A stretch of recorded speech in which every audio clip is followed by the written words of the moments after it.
Coming up, a guilty verdict in the Officer Ella French murder trial. An emotional end to a case that gripped Chicago for years. The Democratic convention is still months away, but Chicago police are planning now for protests and violence. And is the clock ticking for TikTok? The latest effort to ban the app. Plus, Barr rescues John Taffer. Our take on the State of the Union and sleep strategies for spring forward. This is the Fox 32 Chicago Week in Review. The jury deliberated for just over 3 hours before finding 23-year-old Amonte Morgan guilty on all 3 counts. It was an emotional trial for Ella French's family, who hugged through tears in the courtroom tonight once they learned her killer would be behind bars. In addition to being found guilty for first-degree murder, Morgan was also found guilty of the attempted first-degree murder of officers Carlos Yanez and Joshua Blas, French's partners who were with her on that fateful night. Every seat in the courtroom was filled when the verdict was read. In attendance were dozens of Cook County Sheriff's deputies and Chicago police officers, Cook County State's Attorney Kim Foxx, and the families of French and her partners. French was killed by Morgan in August of 2021 while conducting a traffic stop in Inglewood. The defense argued that body camera video, which was a focal point of the state's case, was too muffled and chaotic to make out. But the prosecution reviewed that video with the jury again today during closing arguments, walking them through it frame by frame, pointing out where they say Morgan reached for the gun. During the trial, jurors heard emotional testimony, including from French's mom and Officer Yanez, who miraculously survived after being shot several times. The family of French, Yanez, and Blas did not comment publicly on the verdict tonight, but we did hear from Kim Foxx, the president of the police union, and French's 8th District commander. We are incredibly gratified by the jury's verdict today, but it is difficult to feel anything other than sadness about the senseless murder of a Chicago police officer killed in the line of duty, who laid her life on the line on behalf of the people of Cook County. I know there's a lot of allegations by the defense. They couldn't have been more contrived and made up. They were almost fairy tale-ish in many ways. I'm glad the jury saw through that and did the right thing. It's been a very trying week for the families of these members. It's been a very trying week for the Chicago Police Department, the city of Chicago, its residents. We all hurt through this incident, and this is one step closer. Morgan's attorneys did not speak with us after the verdict was read, but his mom, who has defended her son throughout his trial, did. When Morgan was brought back into the courtroom tonight, he blew his mother a kiss before the verdict was read. It was impossible for the jury to give my son a fair trial. And I am hurting right now, but I believe and I have full faith that my son will receive justice one day. Now, the defendant's brother, Eric Morgan, was also there on the night of French's murder. He ran from the scene and took a plea deal last October. Meanwhile, a sentencing date for Amonte Morgan has not yet been set, but a court date for post-trial motions has. That'll take place on April 19th. Get ready for more Kennedy chaos. There's a new wave of construction coming. Anthony's been talking with officials this morning. He joins us live. He's all bundled up out there. What do you got for us? Okay, Natalie, here's the deal. If we use the marathon analogy, because we know that this is a marathon, not a sprint, IDOT just told me we're on about mile 8. Over the last year, and this project started last spring, they concentrated on the inbound lane. So for the next 6 or 8 months, they're going to be concentrating on the express lanes, the reversibles, and then next year, they're going to be concentrating on the outbound side. So this is all going to wrap up in fall of 25. At issue, bridge and deck rehab, joint repair, pavement patching, replacing all the light poles along the reversibles with new LED lighting. And this all goes into effect on Monday, March 11th is when we are going to lose those reversible lanes. Here's IDOT construction spokesman John Schumacher.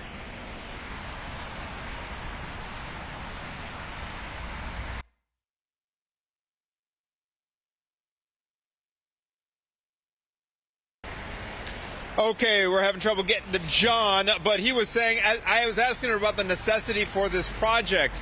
His answer is, especially with the pavement patching, they're trying to put measures in place right now so that they can avoid having to make rolling lane closures and ramp closures every couple of years. Once this thing is done, again, once the marathon is finished, then they won't have to do that every couple of years. So, again, on Monday, we are losing the reversible lanes, which is actually going to have impact on both the inbound and outbound sides because the reversibles are 2 lanes. So in each direction, during each of those rush periods, we are going to be down 2 lanes. So it will cause a bit of a crunch. So obviously, be patient. And also, we asked him, what can drivers do to help out and beat team players? And his answer was, if you're in tight traffic, avoid unnecessary lane changes because those tend to have an accordion effect and slow everything down. So it is going to be a crunch. If you want to play your part,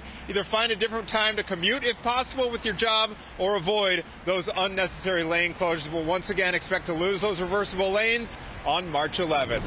There were no items pertaining to the shooting on tonight's agenda, but it was the subject of public comment for over an hour. Goodlow's family is now demanding that the names of the officers involved be released. His name. Isaac Goodlow. Say his name. Isaac Goodlow. Emotions were running high as the family of Isaac Goodlow demanded answers from officials in Carroll Stream. You have, counsel, a hurricane, a hailstorm, a fire across America. Goodlow was shot and killed when 6 officers entered his unit on February 3rd after his girlfriend called police following a domestic incident. While some of the specifics remain unclear, loved ones say Goodlow was asleep when police barged in. During the meeting, Goodlow's sister, Kenetha Barnes, addressed Police Chief Donald Cummings directly. You need to be honest. Your boys messed up, you embarrassed, you ashamed. Deal with it. The family met for a rally outside before the meeting started. This is very important that their voice is heard. The pain that the mother is going through, the family is hurting, and we're demanding justice. Police previously stated the officers involved have been placed on paid leave. These officers should be held fully accountable for their actions. The family is asking for their names to be made public. And would like to plead that another agency outside of DuPage County come in and investigate. The county's Metropolitan Emergency Response Investigations Task Force, or MERIT, is the independent agency leading this investigation. The family has alleged the video they were previously shown had more footage than what was released. On Monday, MERIT issued a press release stating that other than required redactions, the videos are continuous and have not been materially altered or edited. And we asked, but the police chief told me he was not able to comment tonight. The family has filed a lawsuit against the village and the officers involved. Meanwhile, this investigation continues. Wheaton-Warrenville South High School officials want parents to know that safety is a priority here at the school after a student was severely beaten in a bathroom last week. 2 juveniles were scheduled for a criminal court hearing. Parents found out about the violence when they saw video posted on social media. It is disturbing, and Fox 32 has chosen not to broadcast it. It shows 2 boys hitting and kicking a boy who's already on the floor. He falls unconscious. Other students drag his limp body to a hallway. The school resource officer called for an ambulance. It happened last week. DuPage County authorities investigated and filed felony aggravated battery charges against 2 juveniles. Meanwhile, parents question how all this was handled. I think after the parents got involved and the community got involved, they were, I think, a little more reactive to what happened. Unfortunately, that's the case in a lot of times when things like this happen. But I hope they can learn from this experience and make sure they move forward in the right direction. From my adult perspective, I would have called 911 immediately because to me this looked like a kid who was in desperate need of, immediate medical attention. School officials announced stricter policies for students in hallways and bathrooms. The injured student is recovering and was suspended for 10 days. There will be two main areas where the tens of thousands of visitors will be: McCormick Place and, of course, United Center, where the main attractions will be happening. In charge of security, Chicago Police and the Secret Service. On behalf of our city, I am immensely proud and thrilled to welcome this event back to our city, and I'm confident about its success. Chicago will once again be the scene of a political convention in August. The Democratic National Convention will bring tens of thousands of people, so with that comes extra security. Chicago Police Superintendent Larry Snelling says they are leaning into what they've learned, especially 12 years ago when thousands marched in protest through the city streets. Many of our command staff members who are leading the DNC planning were also directly involved in the training and the preparation for the 2012 NATO summit. The DNC is considered a national special security event, which gives the Secret Service a role in planning. This behind-the-scene work looks at a wide array of potential threats, including developing security plans for items such as airspace security, civil disturbance and crowd management, hazmat response, and more. Secret Service will be responsible for security inside the convention at the United Center and McCormick Place. Chicago Police will help keep the peace outside, where protests may erupt. We want to make sure that we have control over the event, but we also want to make sure that people get to exercise their First Amendment rights. Snelling says his officers are currently being trained on constitutional policing, a change from what the response was to the George Floyd protests back in 2020. For those that aren't attending the DNC but still live, work, and play in the city, Superintendent Snelling wants you to know that every police district will still be patrolled. If you want to keep up to date on things like road closures when it comes closer to the Democratic National Convention in August, you can download the OEMC app. Tonight, D.C. police not taking any chances, erecting fencing around the Capitol as a deeply divided nation hears from the president, whose State of the Union address drew praise and criticism from Democratic Congressman Bill Foster and Republican Darren LaHood. No issue more polarizing than immigration. One of the real frustrations with today's Congress is that it appears as though the extreme right wing and, the great orange one sort of has Congress, has the Republican caucus by the throat. LaHood argues it's Biden who's to blame for the massive influx of asylum seekers for ending the Trump administration's Remain in Mexico policy. On day one, Joe Biden ripped it up. 3.5 years later, we've had 8.7 million people come across the border illegally. Tonight, Joe Biden touted a robust and resilient economy, while poll after poll shows a majority of Americans aren't buying it. So why the disconnect? Whether that's going out to dinner with your family, whether it's, again, filling up your minivan or your truck, everything has gone up in this country. Foster points to a growing concern that artificial intelligence is going to take jobs away. There's a real worry about what the job market in the future is going to be, even though today you can get a job almost anywhere. Tonight, voters will also scrutinize Joe Biden's mental acuity and vigor, determining whether he's fit to serve as commander-in-chief. Look at the accomplishment of Team Biden. The people that he appoints to run the country are doing a heck of a job. I always say, would you want an 80-year-old cardiologist operate on you? Probably not. I have always been a conservative Republican and always supported the Republican nominee. But on this question, as she did on so many others, Margaret Thatcher provided some good advice when she said, quote, "Never just follow the crowd. Always make up your own mind." It is now up to Donald Trump to earn the votes of those in our party and beyond it who did not support him. So let me get your reaction. She did not endorse him. Right. Yeah, I didn't think she would. And I think the way she put it, he's going to have to earn the vote of her supporters. I think it was a great way to put it. And quoting Thatcher is always I was just a little surprised she didn't get more. I think she ended it with a quote about women, that she didn't get more women's support more hourly. But great speech, great candidate, would have won by 18, but we're stuck in 2020 again. What do you think, Tom? I thought in order for Donald Trump to win in November, and he's on that route right now. He's got the nomination. He's got to think about bringing people together. She's kind of set it up. It's a fastball down the middle. If he's going to have to reach out to the women's vote, despite the fact that he's already, 4 abortions up to 16 weeks or whatever it is. So he's at the norm right there. So on this particular situation, Nikki Haley looks like a very attractive vice presidential candidate. So what's the reality of that? Because a lot of people have been talking about that even though she didn't do well in getting the votes that she needed, she seems to be well liked by a lot of women.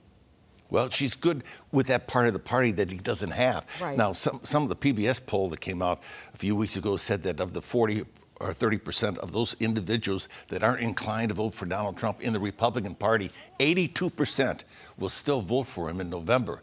So that's a big chunk, but she brings a lot more to the table. He's going to need a female. He's going to need an African-American, Hispanic. He's going to have to bridge those groups. She's a probable candidate. There's several others out there as well. But is there too much She won't bad blood? She won't take him. No? And I agree with everything Tom said on the reasons he should. He's going to take somebody weak. He's not going to take somebody like Mike Pence that's actually going to do the right thing when the moment arises. He'll take somebody weak that'll follow his orders. He's not going to make the same mistake twice. And Nikki Haley is not weak at all. Well, on that particular point, the Vice President, Harris, is going to be the future candidate for the Democratic Party. They're going to have to pick somebody who's going to be able to take her on a debate stage. I don't think the president's going to debate at all Donald Trump. The vice presidential debates are really about the future, because the president, if Donald Trump wins, he's only serving 4 years. He's a lame duck in 18 months. So it's the VP race that everybody has to watch. But I think Trump, he's got to have a stronger candidate. Trump can't see beyond his own shadow. He's never done anything for the Republican Party that's been and that's good why for he lost. That's why he lost, and that's why literally every race that we've run as Republicans since 16, including the general election 16 for the presidency, we've lost. We've gotten destroyed all across the country. There are state parties: Michigan disarray, Arizona disarray, Illinois Republican Party. We lost 2 congressional seats because of the Trump hangover. Trump's not capable of thinking politically about anything beyond his own candidacy in it himself. Okay, let's move forward here and let's talk about Thursday night. The president will be delivering his State of the Union address. How critical, and I'm going to ask both of you this question, how critical, we'll start with you, Tom, is it what he says and the point that he tries to get across? Because this is going to be scrutinized down to the last letter. Right. He lost the opportunity on the Super Bowl night to speak to 3/4 of the American people. On Thursday night, he's going to speak to everybody who's interested in this particular election, and probably another good percentage of those that are not, because he's going to be on all the television networks. It's huge for him, because the next time he speaks to an audience like this will be when he wins the Democratic nomination here in the city of Chicago, and he accepts that in his acceptance speech. So he's got this opportunity. He's not going to debate, so this is the big one for him. He's going to have to hit this one out of the ballpark. And which is sad. I don't know if he can. The President of the United States will not, the 2 candidates will not debate, both because they're not really capable. Remember Trump's first debate? He blew that race in the first debate, and Biden simply can't. I mean, the expectations are so low for him. If he makes a major gaffe, I mean, even a speech gaffe, misstates a word, it's going to, he's at 37% right now. Right. And this is why everybody today is like, are we really stuck with this again? So as a Republican, though, do you think what he says is going to matter? For the Republican I don't think Party, the substance people, of the Haley voters, the people, everyone's saying, can he get any of Haley's voters at all? I think that's about 11% that will never go for Trump, and I think he maybe can get some of them. But they sit out, though. They sit out. But the reality, there might be a third party, but the reality is, it's all tribal right now, and I don't think he's going to get any of the Haley voters, but. It's really, to me, I'm just more sad that this is our choice. This is the first time some 50 years, I think, where you have 2 candidates that everybody knows, everybody is aware of. You either like them or you dislike them. So in this particular race, some incident in the world is going to move people marginally over to the right or to the left, to the Democrats or the Republicans. You have to watch this thing unfold. Unfortunately, the president and his staff have not been good in responding, not reacting, responding to those world events. I think Donald Trump is better prepared staff-wise, but you have the dislikes are so high that everybody knows where they're going to end up. It's whether or not as the big guy here says, if Donald Trump can move a little bit towards the middle. Lawmakers who support the bill say this isn't about TikTok dances and other viral content, but about safety and privacy. If signed into law, the bill wouldn't technically ban the popular social media platform, but it would remove it from American app stores if TikTok chooses not to break away from its owner. The ayes have it, and the bill is adopted. In a unanimous vote, the Committee on Energy and Commerce is advancing a bill that aims to protect Americans' user data. Its main target, TikTok. The concern is the ownership of TikTok, namely by ByteDance. Congressman Raja Krishnamurthy is spearheading the passage of the bill. ByteDance is controlled by the Chinese Communist Party. He shares an example of what TikTok pushed to devices in the hours leading up to the hearing, an alert asking users to call their lawmakers to avoid a shutdown. Well, guess what? The people that ended up calling into our offices were minor children without the permission of their parents, and some of them called and basically said, "What is a congressman?" He and other lawmakers say the app is capable of doing much more harm. And imagine if it weren't this vote, it was election day or some other event. It could even be a natural disaster. It could be sowing chaos. But not everyone is ready to stop scrolling. The company and some lawmakers feel that forcing the separation is government overreach and believe it could be challenged in the courts. A TikTok spokesperson said in part, the government is attempting to strip 170 million Americans of their constitutional right to free expression, adding this will damage millions of businesses, deny artists an audience, and destroy the livelihoods of countless creators across the country.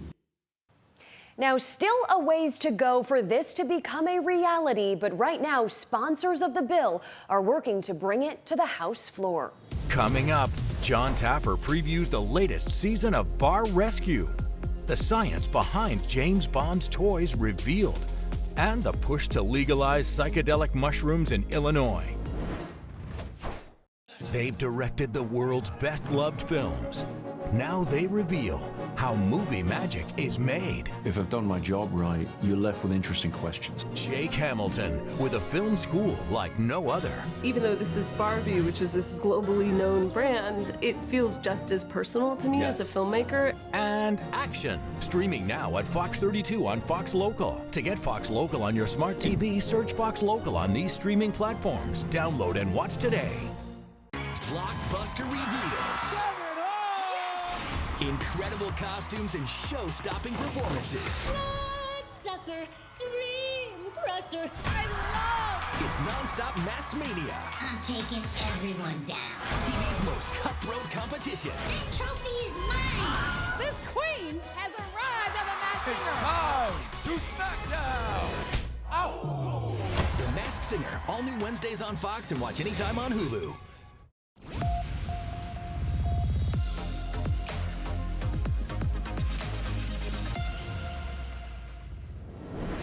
It's a jungle out there. Well, maybe not yet, but spring is here. Once it starts to warm up a little bit, things are going to be growing very fast. And your yard and your garden could become a jungle. So we've got some tips from Chalet Home and Garden here to help you. If you don't have that green thumb, Luis Mata is here to help you with that. He's got a couple of green thumbs. Thanks for being with us again this year. We were back with you last year. So, and you've got about 20 years experience in this, so you're the authority. First, I want to talk a little bit about lawns. If people are starting to think about planting some lawn or throwing out some lawn seed, is it too early? I know we can just get like 5 inches of snow on average in March. Yeah, so it's a great time to start planting, but I wouldn't really start putting any seed down until the beginning of April. Okay.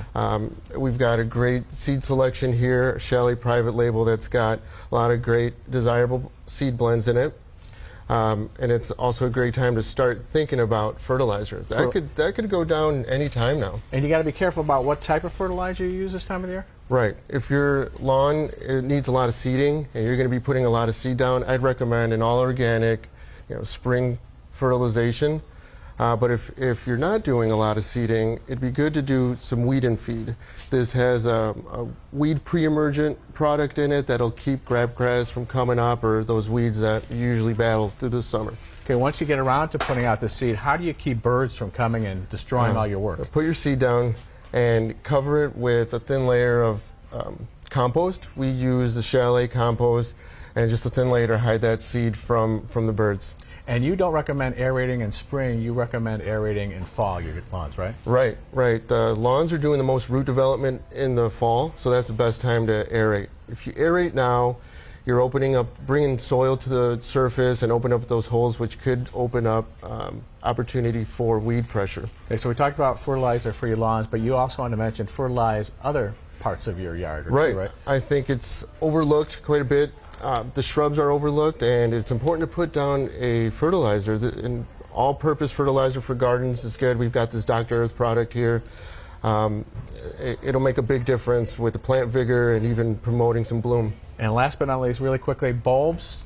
Still too early for bulbs? It's still too early to put them in. We've got some dahlia tubers here that'll go in, in May, but it's a great time to start planning for it. Okay, and you guys wanted to plug the fact that you've got a special going on right now? Yeah, we've got our Step Into Spring special starting tomorrow, and all our garden products are 20% off. All right, I feel my thumb is turning green already. Thanks, Luis, for joining us. No problem. Thanks. If you've had to fill up your car lately, you probably already know this, but gas prices on the rise. Sometimes happens this time of the year, but pretty sharp increases in some places. Take a look at the latest numbers. The average gallon of regular now $3.38.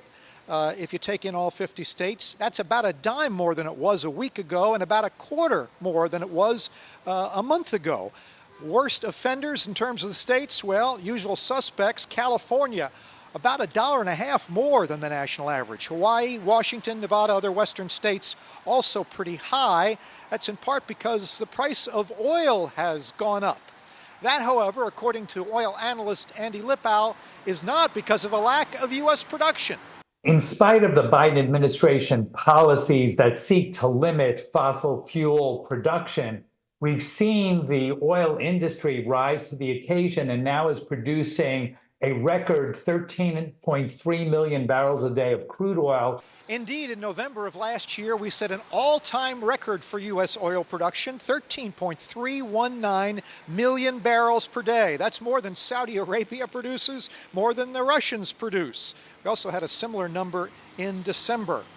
A lot is made sometimes of President Biden's war on oil. One analyst says, if he's fighting a war on oil, he's doing about as well as the Russians in Ukraine. He's losing. You'll get extra daylight next week, but we're giving up sleep to get it. That means you could be driving drowsy come Monday morning. Molly Hart from AAA is with us. And Molly, how big of an issue is this first week of the time change for drivers, especially come this Monday? You know, it's a very big issue because people don't necessarily perceive how tired they are. And so with this time change, people might have impaired judgment in regards to how they're driving, drifting lanes. So it's a time and it's a wake-up call to get enough sleep so you drive safely. You know, at times we've heard that driving drowsy is really like drunk driving. So what happens if you do drive and you're sleepy? What happens is, number one, things that you need to take note of, which means you might need more sleep, is if you're drifting lanes, if you don't remember the last couple miles that you have driven, those are indications of the fact that you haven't gotten enough sleep. And the worst time for people to be driving that may cause fatalities is between 12 a.m. to 6 a.m. Just when we're going to work as well. Well, you know, a lot of people, they might think they'll just load up on some coffee or other caffeine. Does that actually help? And what's the best ways to not drive drowsy? To not drive drowsy, there's a few things you can do. One, get enough sleep. There's also nothing wrong with a power nap. Also, just listen to your body. Again, people do not recognize how tired they are or their self-perception of them thinking they're not tired when they actually are. And that's a risk to themselves and to other drivers. Molly, how can we protect ourselves? As Brian said, we go in early on Monday morning, and we've got a lot of viewers who travel into work during that time frame as well, that's midnight to 6 a.m. time frame. What can we do to watch out for ourselves? You know, first of all, there's nothing like a little bit of fresh air coming in, so maybe you roll down your windows just a bit to keep you alert. But again, I have to emphasize getting enough sleep. Of course, you know, coffee may help a bit, but it's the sleep that's the most important when we're driving and with this time change. Now, Molly, would it help to maybe start getting that extra sleep a couple of days before Monday to just kind of get your body prepared for losing that hour Sunday night? Would that help at all? There's no harm in doing that. Absolutely. What's happening too is people are used to driving at a certain time. Their body is adjusted to that time. And now we're going to be off the hour. Their body and their mind might not be as alert. And so it's really important to get that sleep in. The last case was back in 2019, pre-pandemic. Now the Chicago Department of Public Health wants you to retrace your steps from last Tuesday. That's when an infected patient with measles ventured out on a CTA bus to a hospital. Something that we should be concerned about, but it's not something that we should panic over. Measles, says emergency room Dr. Nicholas Cozy with Rush, is more contagious than COVID. Now is the time, he says, to see if you were vaccinated, normally before the age of 6. So when you were a kid, when I was a kid, having 2 doses of vaccination, you're 94% covered. The Chicago Department of Public Health says they were notified of the case Thursday, but the patient's infectious period ended Wednesday. Possible exposure locations where the patient traveled on February 27th include Swedish Hospital on California Avenue between 8:30 a.m. and noon, and the number 92 Foster bus between 9:15 and 11:30 in the morning. Just last month, an Indiana resident with measles reportedly visited 3 Chicago hospitals, but there's no link between these 2 cases. Dr. Cozy says he's not surprised to see this case pop up due to ever-decreasing vaccination rates and global migration. I think it was just inevitable, and it was just time that it was going to eventually happen. He says because it was eradicated in 2000 in the U.S., most doctors have never seen it. And he says depending on your skin tone, it will look different. Unless doctors are looking out for it, they will not diagnose it. Here's the symptoms to watch out for. A specific rash, it's raised, it's elevated on the skin, sometimes can be associated with a cough, a runny nose, in addition to red eyes. Follows a characteristic pattern that starts on the middle of your body, expands outward in terms of the rash.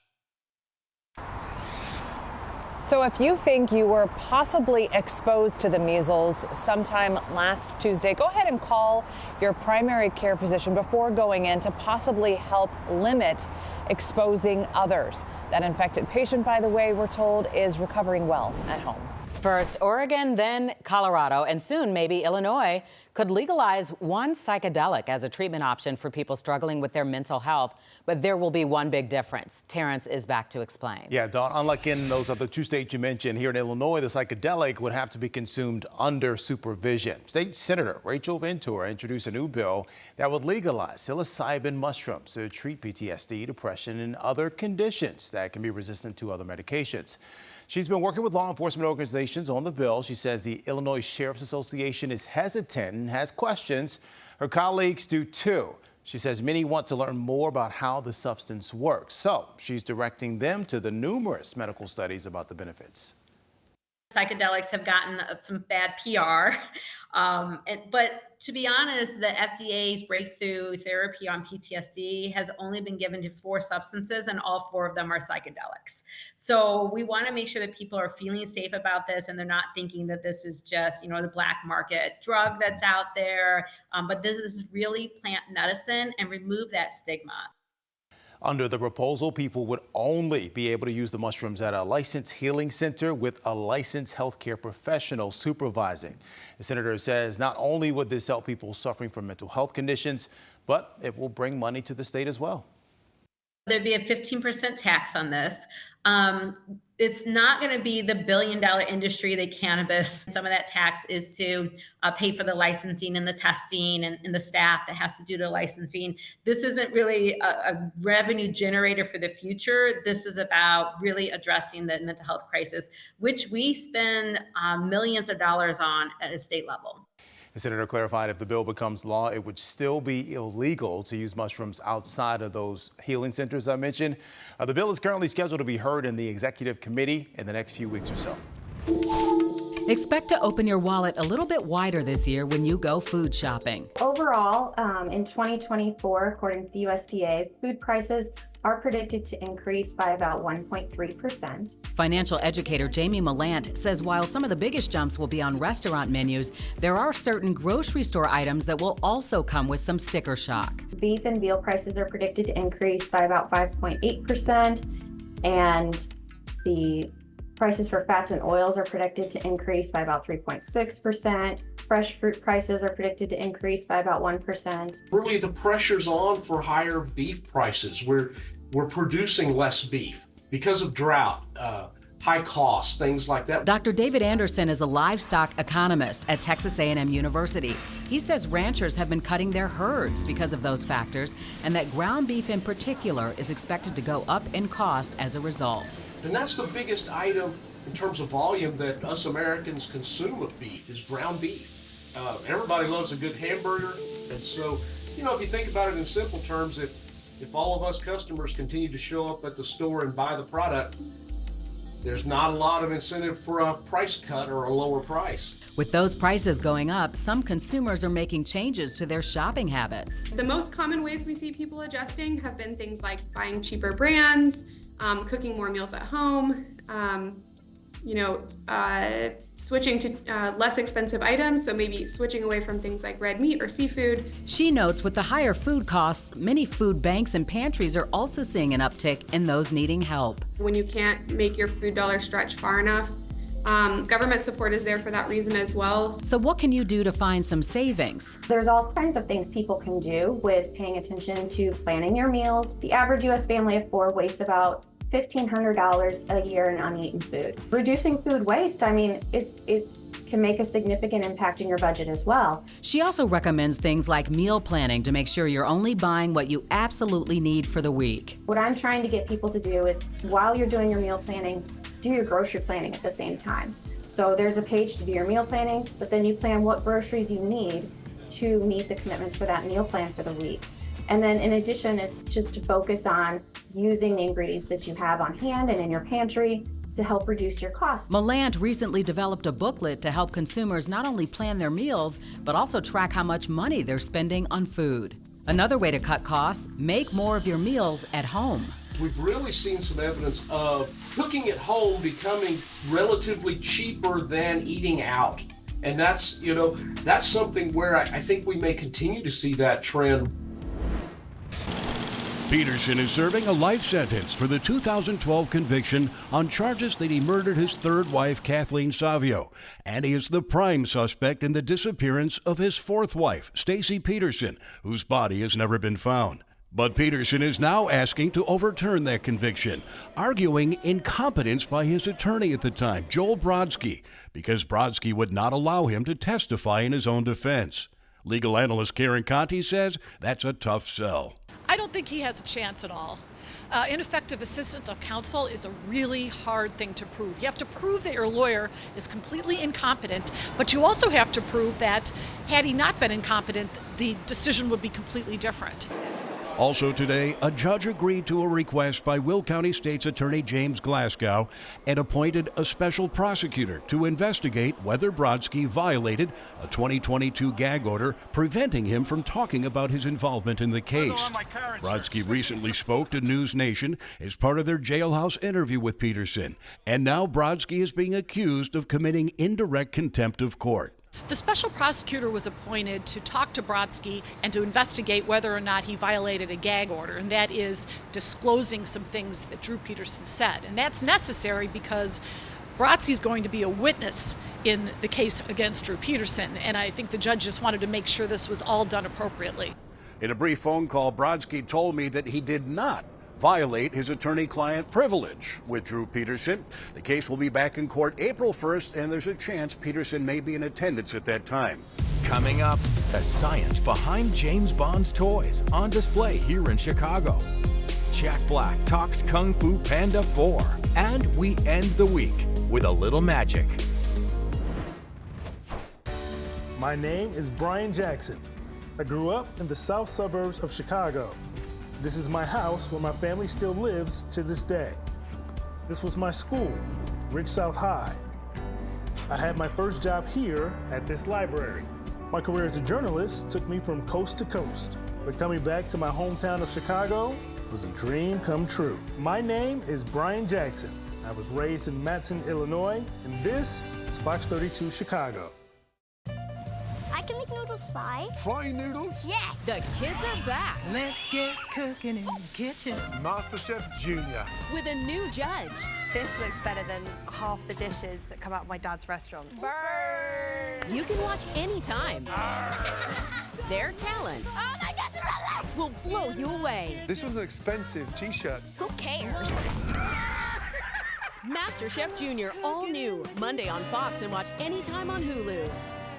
If I was losing $10,000 a month, I wouldn't be playing pool, man. Sacking bad bar service. Whoa. You guys got flies in your bottles. When do I have you say that's not gonna work? And drafting a team for when the going gets tough. I want to push us and see where we break.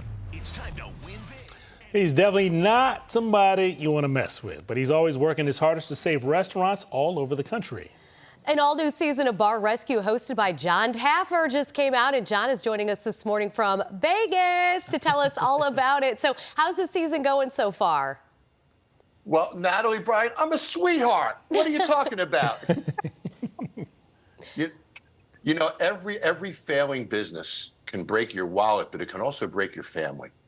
And this year in Bar Rescue, boy, that comes out in spades. I mean, think about it. A 50-year-old man living in his parents' basement blew their entire retirement account. Now their house is on the line too. And I show up and I have 4 days to help this person. You know, Natalie, Brian, it's not about a bar anymore. It's much bigger than that. It's about saving a family. Right. It's about saving their house, saving their retirement. I mean, literally their lives are on the line. So, and I'm there for 4 days. So you bet I'm going to be aggressive. I'm going to be very aggressive because I've got to change their direction of their entire life.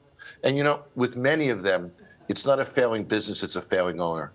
And I can build them the Taj Mahal, guys, and they'll still fail. I got to change them. And that's where the challenge comes in. I can build bars all day. Changing people is where it gets tough. Right. So give us an idea, what are some of the biggest changes you've had to make with some of these bars you've kind of dealt with this season? Yeah, you know, some of it is more interpersonal, if you will, than just business. So I've had a lot of bars that are a disaster. We've had rat-infested bars, filth, disgust, the kind of things that you guys know I go crazy over, because that's just not bad business. That's irresponsible. We see some of that, but we see a lot of wives disgusted with their husbands and vice versa. We see issues with partners. We see how the businesses are really impacting people's lives and how by fixing the business, I can bring them together again.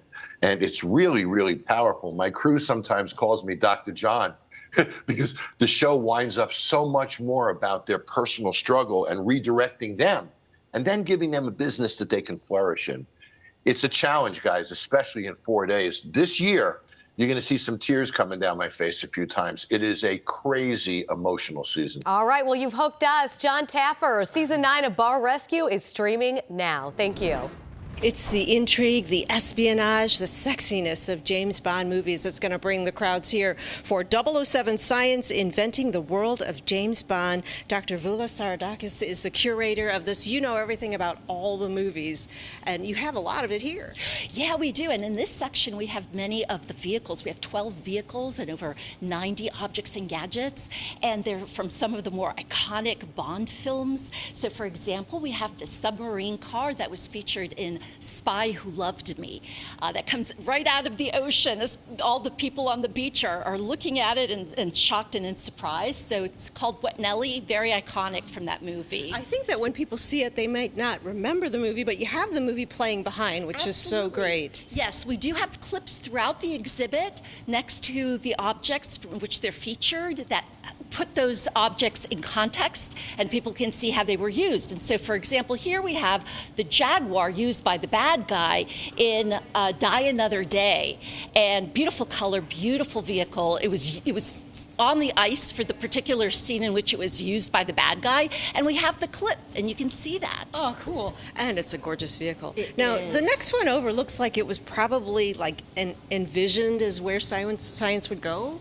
Yeah, so this is called a Parahawk, and it is both, it comes down with a parachute, and then you can use it like a snowmobile. And it was used in the movie The World Is Not Enough, first by the villains, and then James Bond winds up using one as well. Awesome. Well, the movie part is great, but you also focus on the science of the things that were invented for James Bond. Yeah, absolutely. This exhibit, it's all about highlighting the incredible science and technology behind the James Bond movies. And it's just an amazing collection of 12 vehicles, over 90 objects and gadgets that were used in these action sequences, the physics and the chemistry and biology to create these spectacular stunts and movies. Wonderful when fiction becomes true.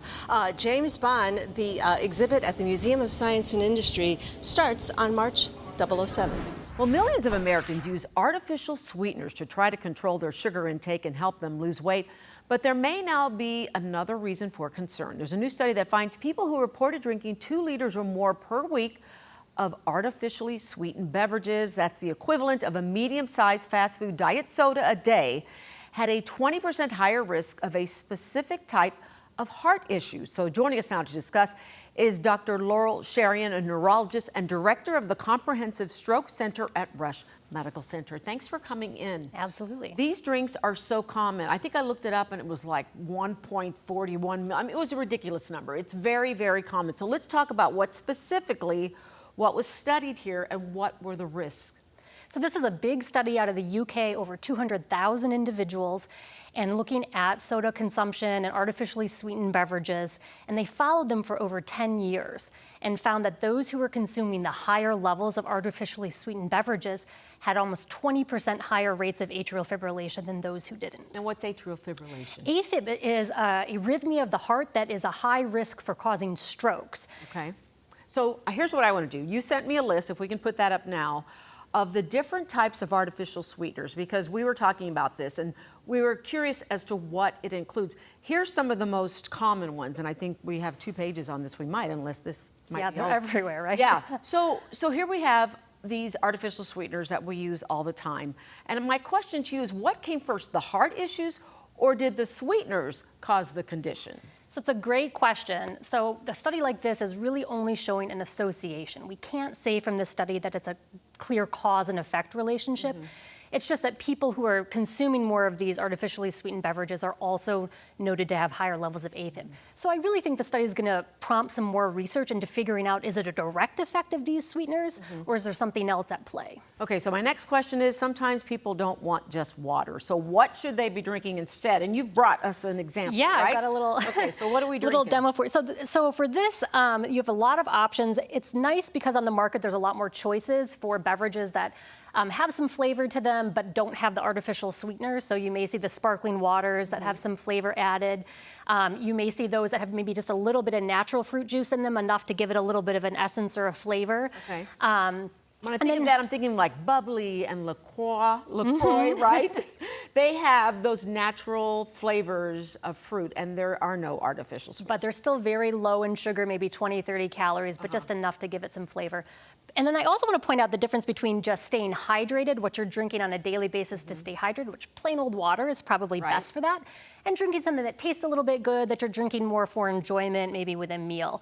And really the higher volume, the most of what you're drinking really should be just pure water. Okay, so what do we have here then? Because I was thinking, I mean, I don't want to name names, so the first thing I thought of was, when I saw your packet there, was like a Crystal Light, but that's not what that is, because that has artificial sweetener. Well, actually what we're saying here with these is if you've got something good and pure, just like a regular old pitcher of water, and you're going to pour in something like this, and it's got these, artificial sweeteners and artificial colors in them, you're now putting something into your body that really is kind of an additive or an extra, and you don't need to, right? So instead of doing something like this, an easier thing to do might be just to flavor the water with maybe some cucumber and mint, some berries, and just let it sit in the fridge overnight and absorb some of that flavor, and then just use that to give it a little bit of flavor instead, and that keeps it all natural and avoids this whole artificial sweetener issue. So bottom line on this then, what do you want our viewers to know?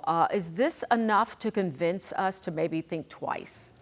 I think it should cause a little bit of cause for concern. And for me, I think probably trying to avoid this. I also want to point out that there was a dose-dependent relationship, so meaning we really saw this as the amount of consumption went up for these artificial sweeteners. So, we mentioned 2 liters a day being like more than a can a day kind of a consumption.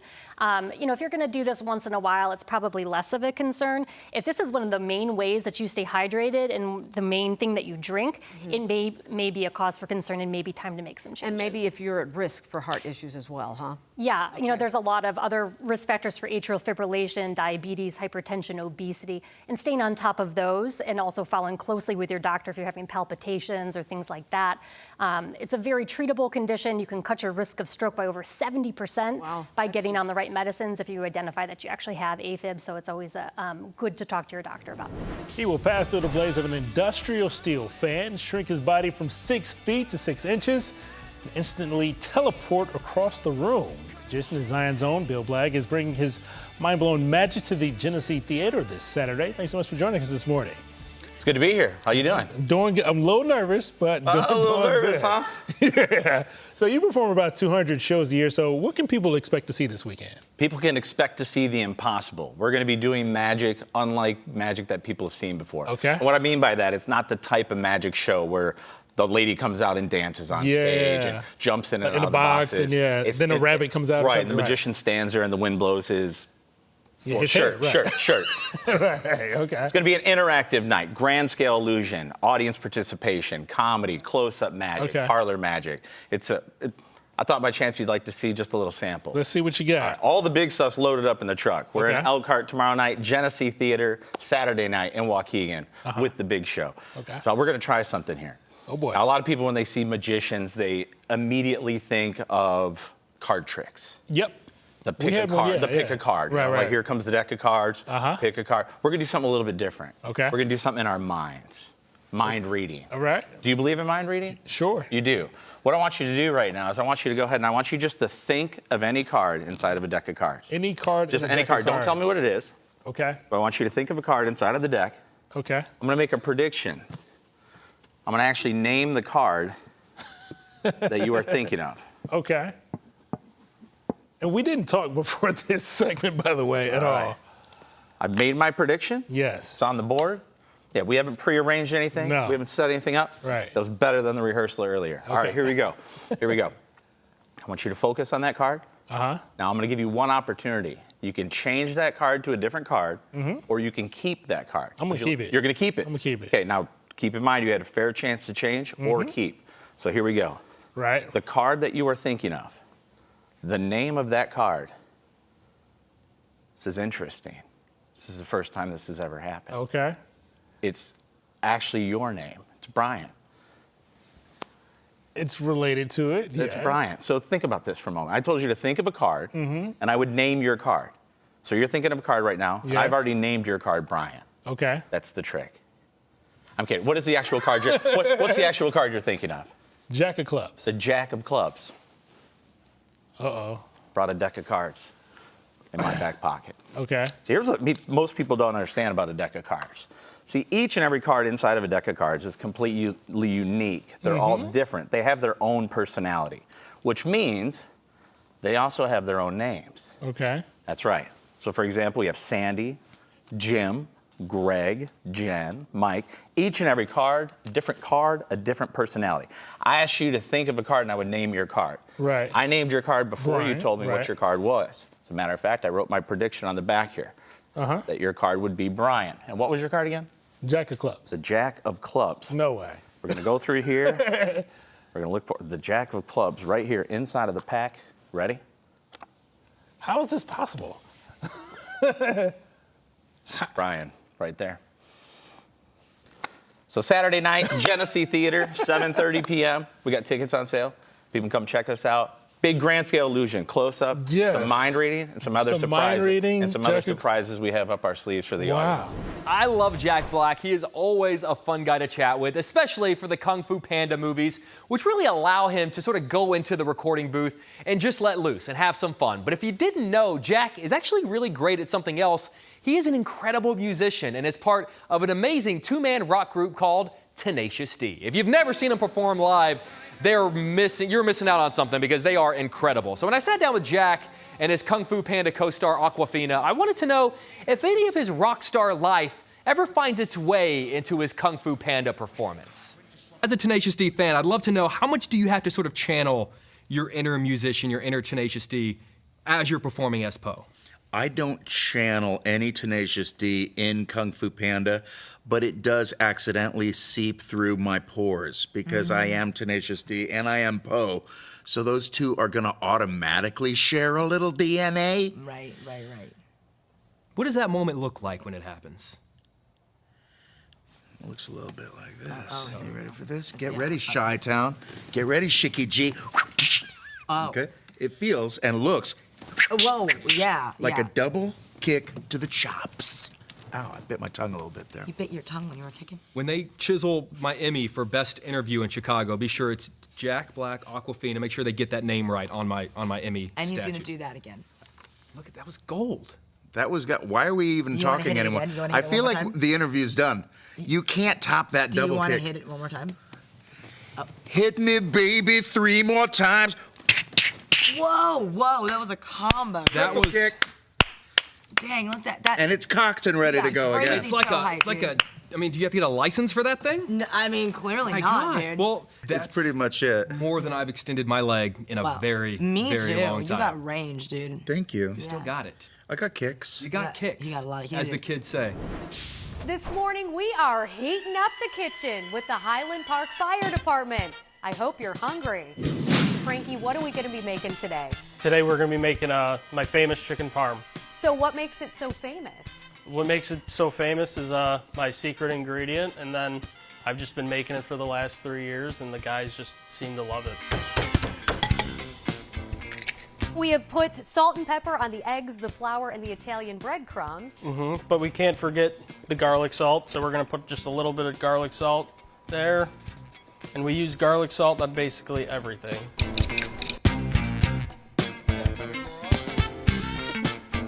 So I just finished my last chicken breast. What is next on the itinerary? Well, we could start making our sauce and get that all simmered down. So you've got 101 Dalmatians in the firehouse, not in this firehouse, though. We've got 101 spices that go into this special marinara sauce. Let's go. All right, perfect. We're going to start with let's do black pepper. Yep, perfect. Crushed red pepper. There we go. There we go. Perfect. Parmesan cheese. Yep, it's right there. Nice, perfect amount. Garlic salt. We'll do salt. There we go. Italian. Yeah, put a lot of that. There we go. There we go. A little bit of oregano. Whoa! Never mind me. Oh my God, there we go. All right, now let's do the special ingredient. Taste it. I'm not going to taste it because I No? don't trust you yet, Oh Frankie. my God. I got to eat your food first. Okay, Yep, is that enough? there we go. Keep going, keep going. Perfect, perfect. It's sugar. This is my mom's recipe. She's been making forever, and I just copied her. Basically, just perfected it myself by just taste and go, taste and go. It's never the same. You always put it in away from you so you don't get splashed with oil. While we wait for that to bake, the food isn't the only thing that makes this fire station unique. This has always had a very tight connection to the community. People stop by here, they're going to Ravinia Festival, they stop in. A lot of our firefighters will sit out front and greet people. It's been a great community connection that we've always had. Why did the chicken cross the road? Come up to the kitchen to find out. Oh, that's perfect. Bon appetit. Yeah, Frankie's chicken famous parm. chicken parm.